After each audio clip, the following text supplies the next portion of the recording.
Bonjour à tous. Ce cours, Leilou Nishmat, Rabbi Meir Baal Hanes, dont c'est Leiloula aujourd'hui.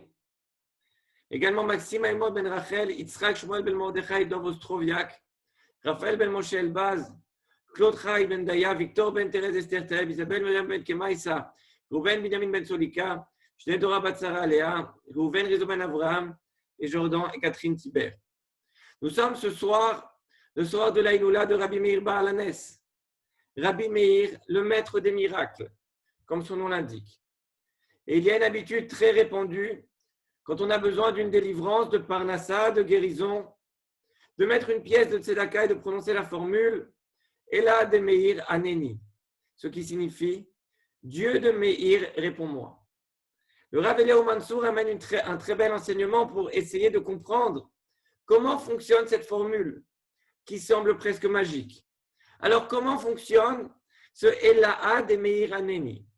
La première source de cette formule vient d'une Gemara dans Avodah Zarah, page 18, à la fin du Hamoud Aleph, au début du Hamoud Bet, qui nous raconte que la femme de Rabbi Meir, qui s'appelait Brouria, et qui était la fille de Rabbi Chaina ben Teradion, eh bien, sa sœur avait été enlevée par les Romains et emprisonnée.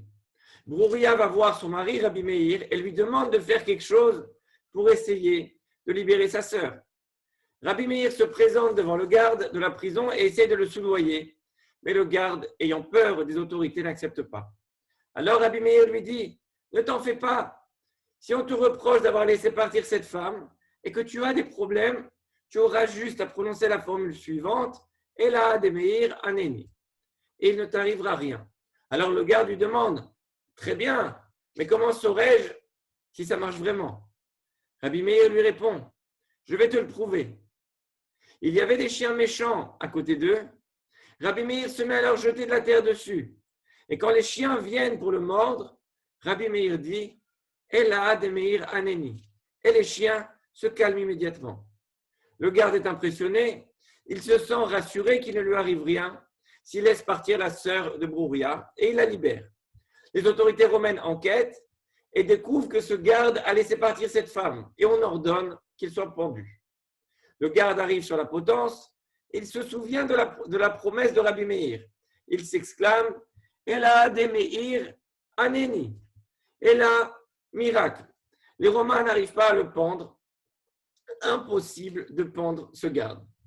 La Gemara nous prouve donc que cette ségoula de prononcer la formule Ela de Meir Aneni est badouk ou menoussé. Cette ségoula a été testée et confirmée. Mais qu'est-ce que c'est que cette formule magique? Comment ça marche? La Torah n'est pas vraiment amatrice d'abracadabra et de formules magiques. Alors il y a un marsha exceptionnel sur ce passage qui va nous permettre de comprendre. Voici ce que dit le marsha. Lorsque Rabbi Meir invoque Hachem en disant « Dieu de Meir, réponds-moi », il n'a pas l'intention de mentionner son propre nom. Car Dieu n'associe pas son nom avec les tzadikim de leur vivant. Car même si à l'instant présent, ils sont tzadiks, on n'est pas assuré qu'ils le seront jusqu'à la fin de leur vie. Et le meilleur exemple est d'ailleurs le maître de Rabbi Meir, Acher, qui était un géant en Torah et qui, vers la fin de sa vie, a changé de voix. Il n'est donc pas possible que quand Rabbi Meir prononce la formule « Ela de Meir Aneni », ça puisse vouloir dire « Dieu de Rabbi Meir, réponds-moi ». Le Maharsha nous dit que l'intention de Rabbi Meir est de dire « Dieu qui brille, qui illumine, Meir en hébreu. Dieu qui illumine la terre et ses habitants, réponds-moi ». Et il donne une autre explication « Et la kademir lanu bemalchut yavan » que le Dieu qui nous a éclairés durant le royaume grec, Benes Hanouka, par le miracle de Hanouka, Aneni, réponds-moi. La plupart des gens ne sont pas au courant de ça. Ils pensent que quand ils disent Ela de Meir, ça veut dire que le Dieu de Rabbi Meir me réponde. Le Maharsha nous dit que pas du tout. C'est bien sûr Rabbi Meir qui a enseigné cette formule, mais la formule Ela de Meir veut dire que le Dieu qui illumine le monde te connecte aux lumières de Hanouka et que le Dieu qui a fait le miracle de Hanouka fasse également un miracle pour nous. Alors je sais que pour l'instant, ça peut paraître trouble, mais ne vous en faites pas, on est en train de poser les bases.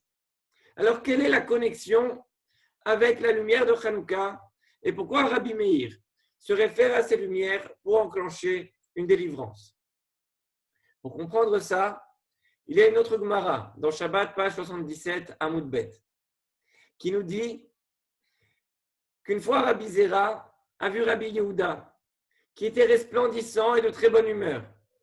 La Gemara nous dit qu'à ce moment, Rabbi Zera aurait pu demander à Rabbi Yehuda n'importe quelle question sur le fonctionnement du monde et Rabbi Yehuda lui aurait répondu. On s'attend donc à une question très profonde. Alors Rabbi Zera demande pourquoi les chèvres marchent-elles toujours à l'avant du troupeau alors que les moutons les suivent? Mais qu'est-ce que c'est que cette question? Rabbi Zera, tu peux obtenir une réponse sur n'importe quelle question concernant le fonctionnement du monde et tu demandes pourquoi les chèvres marchent à l'avant et les moutons derrière. Mais Rabbi Yehuda semble très intéressé par la question et il lui répond. Et il lui dit Zekebriato shel olam. Ça suit l'ordre de la création du monde. Dibresha chashocha ve'adar neora. Ça suit l'ordre de la création du monde, où il y a eu de l'obscurité et seulement après de la lumière. Vaï erev, vaï boker également. De la même façon, les chèvres qui sont de teinte foncée marchent devant les moutons qui sont de teinte claire. C'est-à-dire que la lumière doit toujours être précédée de l'obscurité. Et la Gemara finit ainsi. Quel est le secret de cette Gemara? Si on dévoile le secret, alors on pourra comprendre le secret de cette formule. Elahad Meir Aneni. Et cette explication du Maharsha qui nous dit que cette formule fait référence aux lumières de Hanouka. Pour comprendre cette notion, il y a un livre qui s'appelle Récis et Laïla de Rabbi Tzadok HaKohen. Il nous explique Briato Shel Olam, l'ordre de la création du monde. Il nous dit que chaque fois qu'une bonne chose doit arriver, les brachot ne viennent pas directement, elles sont toujours précédées de difficultés. Matan Torah, qui était le plus grand jour dans l'histoire du monde, ne pouvait pas arriver à moins d'avoir été précédé de 210 ans d'exil. Nous avons récupéré Israël au moment le plus sombre de notre histoire, juste après la Shoah. Une femme donne la vie après des souffrances terribles dues à l'accouchement et à la grossesse. La souffrance la plus intense de la vie d'une femme est la source de sa plus grande joie. Vaï erev, vaï boker. Rabbi Shimon Bar Yochai dit d'ailleurs, Amar Rabbi Shimon, El necha kol esev ve'esev, she'en lo mazal barakia shemaka oto, ve'omer lo gedal. Rabbi Shimon Bar Yochai a dit que chaque brin d'herbe dépend d'un mazal dans le ciel, qui le frappe et ensuite lui dit, grandis. De là, on voit qu'avant toute évolution, même le fait qu'un brin d'herbe puisse grandir, il y a des coups, des épreuves, de l'obscurité avant la lumière. Quand on plante une graine dans la terre, la graine se désagrège et se détériore. Et une fois qu'on a atteint le point maximum de détérioration, la plante se met à se développer. Et c'est ce que voulait dire la Gemara en disant que les chèvres de couleur sombre viennent avant les moutons blancs. Regardez la pluie. Elle est absolument vitale et nécessaire pour l'homme. On dit toujours de la pluie que c'est la bracha, la bénédiction. Pour qu'il pleuve, il faut que les conditions météorologiques se détériorent et soient mauvaises. Il commence à faire froid, sombre, il y a des nuages, le tonnerre et enfin la pluie. La bénédiction, la bracha arrive. Il pleut rarement en plein soleil. La mer s'est ouverte devant les Bnei Israël au moment où ils pensaient que tout était perdu. Et les exemples ne manquent pas, que ce soit au niveau historique, au niveau global du peuple juif ou au niveau individuel. Si chacun observe sa vie en arrière, c'est toujours Vaï Erev, Vaï Boker. Les contre-exemples sont plus difficiles à trouver que les exemples. Il est bien plus difficile de trouver une situation qui n'a nécessité aucun effort, aucun doute, et qui a engendré quelque chose de fondamentalement bon. Donc, si tu as des épreuves, tu ne dois pas te dire, mais pourquoi Hachem s'acharne sur moi? C'est Briato Shel Olam. Il est très possible que ce soit simplement Vaï Erev Vaï Boker, le soir, avant le matin. Une femme qui n'aurait jamais entendu qu'après un accouchement, il y a un enfant qui va sortir, eh bien cette femme ne pourrait jamais imaginer que de telles souffrances puissent lui amener son plus beau cadeau. Abraham Avinu a dû subir 10 grandes épreuves avant que Yitzhak naisse et avant qu'il devienne l'homme qu'il est devenu. Maintenant, pour faire un feu de bois, quand on allume une bougie, c'est le fait que le bois se consume qui produit une flamme. C'est le fait que l'huile de la fiole se consume qui fait la flamme. Il faut qu'il y ait une destruction pour créer la flamme. Mais il y a une exception à ce principe. Il y a des fois dans la vie où Hachem va couper le chemin de l'obscurité et aller directement à la lumière. Il y a une façon de contourner cette loi de Vaï Erev Vaï Boker, qui pourtant semble être une loi aussi forte que la force de gravité, une loi qu'on ne peut pas briser, une loi gravée dans la création. Un exemple d'une situation pareille serait de faire un feu et que ce feu ne consomme absolument rien. Ça serait un feu composé uniquement de or, de lumière, sans destruction, sans rochère. Et il y a une fois dans l'histoire où une telle chose s'est produite. Et c'était pendant les jours de Hanouka. Souvenez-vous à Hanouka, on a rempli les fioles d'huile au Beth Amikdash et le lendemain matin, les flammes étaient allumées et aucune huile n'avait été consommée. Il n'y avait aucune destruction pour amener la bracha. Les lumières de Hanouka sont donc l'exception à la règle. Elles sont appelées Ner Ameir. Le Zohar Kadosh dit que la lumière des Nérot de Hanouka s'appelle Or Haganouz. C'est la lumière qu'Hachem a créée au tout début de la création, mais qu'il a ensuite voilée. C'est cette lumière qui sera dévoilée au moment de Mashiach. Au moment de Mashiach, il n'y aura plus besoin de ce rocher, de cette obscurité, avant la lumière. Alors, comment peut-on se connecter à cette lumière de Hanouka, même quand ça n'est pas Hanouka?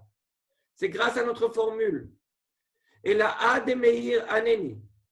On comprend maintenant le Maharsha qui disait que Ela de Meir Aneni ne veut pas dire Dieu de Rabbi Meir, réponds-moi, mais plutôt Dieu de la lumière de Hanouka, cette lumière qui n'a pas besoin de passer par l'obscurité. Dieu de cette lumière du Or Haganouz, réponds-moi. Et Bezrat Hashem, en mettant quelques pièces dans la Tzedaka et en rappelant le mérite de Rabbi Meir, qui nous a dévoilé cet enseignement et cette formule, qui nous connecte à la lumière de Hanouka, au Or Haganouz, nous pourrons voir nos prières exaucées d'une manière qui n'a pas à passer par les épreuves, exaucées de façon directe et Bezrat Hashem, en prononçant cette formule et en comprenant ce à quoi on se connecte. L'obscurité de ceux qui cherchent à se marier, eh bien qu'ils trouvent leurs zivoug sans difficulté. Que ceux qui souhaitent avoir des enfants n'aient pas à passer par des difficultés. Que les malades, que ceux qui ont besoin de Parnassa puissent se connecter à cette lumière qui leur donne une délivrance sans passer par l'obscurité, par la difficulté. Et Bezrat Hashem, qu'on puisse voir Mashiach Bekarov et qu'on puisse jouir de cette pluie en plein soleil. Maintenant, quand vous direz Ela de Meir Aneni, vous aurez une nouvelle kavana, une nouvelle compréhension, une nouvelle intention. Bien sûr, il faut penser à Rabbi Meir, car c'est lui qui a dévoilé cet enseignement. Même dire Bisrout, par le mérite de Rabbi Meir, qui nous a dévoilé cet enseignement, Ela de Meir Aneni. Mais Ela de Meir, ce n'est pas le Dieu de Rabbi Meir. Vous devez penser à vous connecter au Dieu des lumières de Hanouka, cette lumière qui brille sans consommer quoi que ce soit. On a donc vu deux choses. La première, c'est qu'une délivrance peut prendre du temps. Et une personne qui est éprouvée doit garder sa émouna, sa foi. Car c'est Briato Shel Olam qu'il y ait l'obscurité avant la lumière. mais en mettant quelques pièces dans la tzedaka et en disant Elad Emir Aneni, on peut se connecter à un autre système, ce système de lumière sans obscurité. J'ai vu d'ailleurs que le Ben Ishraï, j'ai vu dans un livre que le Ben Ishraï dit qu'à Rosh Chodesh Tevet, c'est-à-dire le Rosh Chodesh qu'il y a en plein dans la semaine de Hanouka, il faut allumer une bougie pour la Neshama de Rabbi Meir Baal Hanes. Et le livre dans lequel j'ai lu dit, ouais, le Ben Ishraï dit ça, mais il n'explique pas et on ne sait pas quel est le rapport entre Hanouka et allumer en pleine semaine de Hanouka une lumière pour le Srout pour la Neshama de Rabbi Meir Baal Hanes. Eh bien, je pense qu'à travers ce cours, nous avons maintenant l'explication, nous comprenons bien la connexion entre Hanouka et Rabbi Meir et cette formule Elad Emir Aneni. Alors, en ce grand jour de Pessah Sheni et de la Iloula de Rabbi Meir, qui nous a dévoilé ce secret, c'est certainement un jour où cette formule a une puissance toute particulière. N'hésitez pas à prier, à mettre un peu de tzedaka et à rappeler cette formule, car comme nous le dit la Gemara, c'est une formule qui a été vérifiée et qui marche. Shabbat Shalom à tous.